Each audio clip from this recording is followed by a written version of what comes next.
So here's a pretty good shot of that one pin connector I was telling you about for the power steering.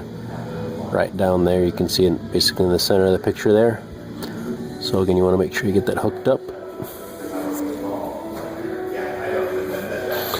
People laugh at me, but I got my white out, marked all the marks again right up here too. Also put some marks on the back side so they can line up well. So we'll get those lined up.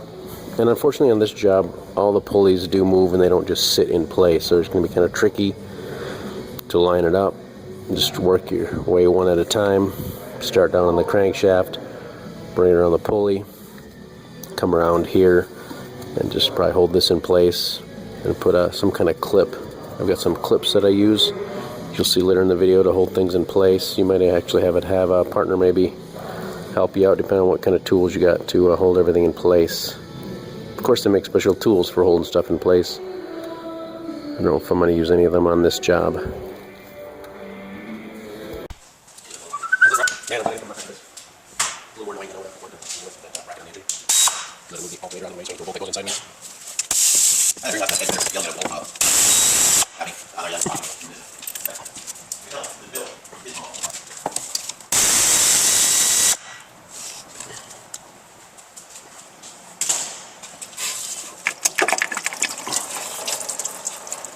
You can see how loose it is. So probably just a couple pry bars like you saw me trying before I got the last bolt out. We'll let the coolant run out into a drain pan below. And I can pull. Ooh, it's coming off pretty good.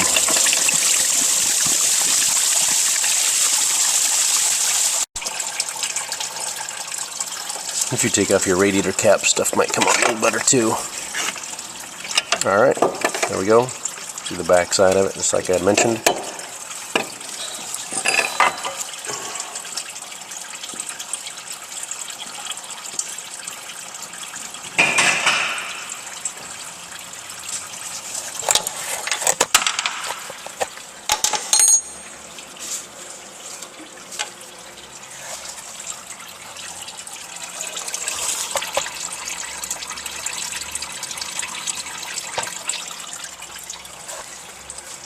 Often you get a new O-ring for that pipe, which is also a good idea. Just get down there with a small screwdriver and get it off there and roll your new one on.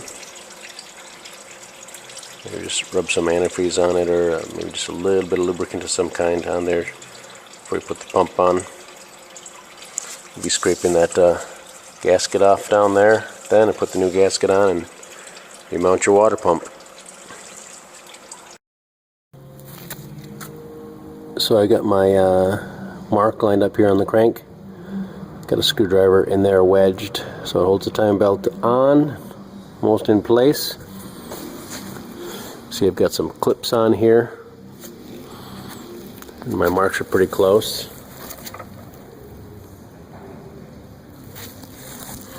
And I think when it rotates to the left a little bit more, it'll be even better. There's a little slack in there it can take up. So it's got my clips on there. Getting ready to rotate this one like this and line up the mark. Once I rotate that and line up the mark, I'll put one more of my clips on there and hopefully it'll hold in place. But this is where it gets tricky because these in the back are off a lot more than ones in the front. So all I can say is get some help with a friend, get some clips, or buy the special tools that hold them in place, or build something. People do that all the time too. So get this belt on. So I have my tensioner installed here, and then I bolted in my new tensioner. It comes collapsed and has a nice pin in it. I've got my clips up there holding everything in place. Just being careful.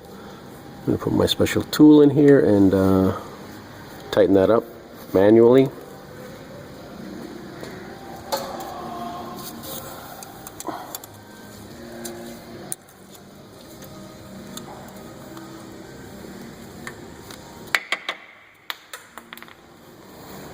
So we'll do it like that, and we'll tighten that up,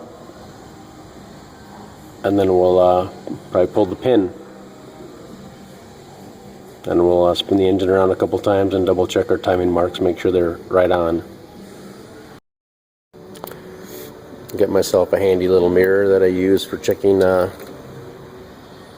alignment, and it's looking pretty good, so I'm going to take all my clips off and pull the pin, turn the engine over by hand a couple times and double check my marks. If they look good, you can of course put it back together. If they look off, then unfortunately you'll have to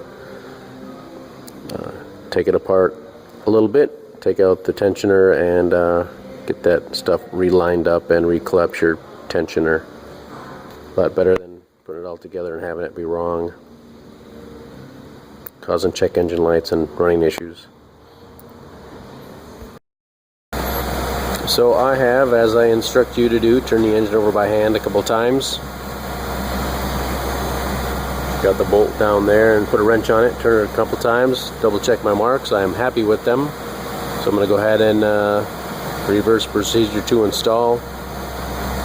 Put that awesome engine mount back on the engine and go from there. Don't forget, of course, to fill up your cooling system and run it. And make sure you get good heat in the car. Let it cool off. If you're running it for 10 or 15 minutes and don't get any heat, you might want to shut it off and squeeze your radiator hose and make sure it's not fully pressurized, and be careful, open up the radiator and fill it with more coolant, or run it with the cap off and just keep an eye on it and fill it as you go.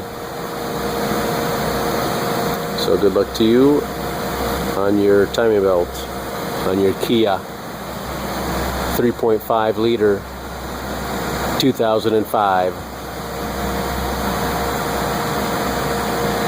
timing belt replacement, water pump replacement.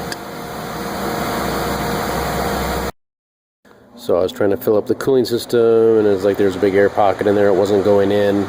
So I ended up taking this clamp off here and sticking a pick in here. I stuck a pick in there to get some space so I could burp the system with air. That seemed to do the trick. So if you're having problems getting the cooling system filled, I suggest you do that. Might be one of the easier places to access it, so you can let some air escape and fill the cooling system.